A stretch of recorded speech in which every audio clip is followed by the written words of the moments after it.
आइए चलते हैं अयोध्या, जहां से सीएम योगी सीधे आपको संबोधित कर रहे हैं। आइए सुनते हैं। 500 वर्षों का इंतजार समाप्त करके एक बार फिर से रामलला अपने धाम में, अपनी जन्मभूमि में विराजमान होकर के दुनिया के अंदर पीड़ित और प्रताड़ित लोगों को संदेश दे गए हैं कि कभी भी अपने पथ से विचलित मत होइए, संघर्ष का रास्ता अपनाइए, सफलता जरूर प्राप्त करेगी, सफलता जरूर प्राप्त होगी। यह अवसर है हमारे पास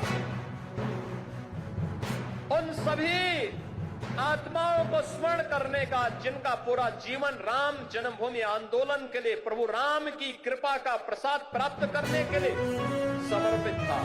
मैं इस अवसर पर सभी पूज्य संतों को नमन करता हूं, उन सभी हुतात्माओं के लिए जिन्होंने 3.5 लाख की संख्या में अपना शहादत दे करके एक ही तमन्ना के साथ इस धराधाम से विदा हो गए कि चाहे जैसे भी हो, हमारे बलिदान की कीमत पर ही सही, लेकिन अयोध्या में राम मंदिर का निर्माण होना चाहिए। उनका संकल्प पूरा हुआ। अयोध्या में राम मंदिर का भव्य निर्माण का कार्य पूरा हो चुका है। रामलला फिर से अयोध्या धाम में फिर से विराजमान हो चुके हैं। लेकिन रामलला के विराजमान होने के बाद इस दीपोत्सव का पहला अवसर है। इससे पहले और जो कहा सो करके दिखाया।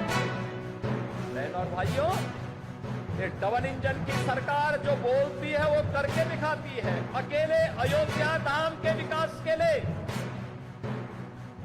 जिस अयोध्या में 2017 के पहले बिजली नहीं मिलती थी, यहां की सड़कों की स्थिति, यहां के घाटों की स्थिति, यहां के मठ और मंदिरों की स्थिति,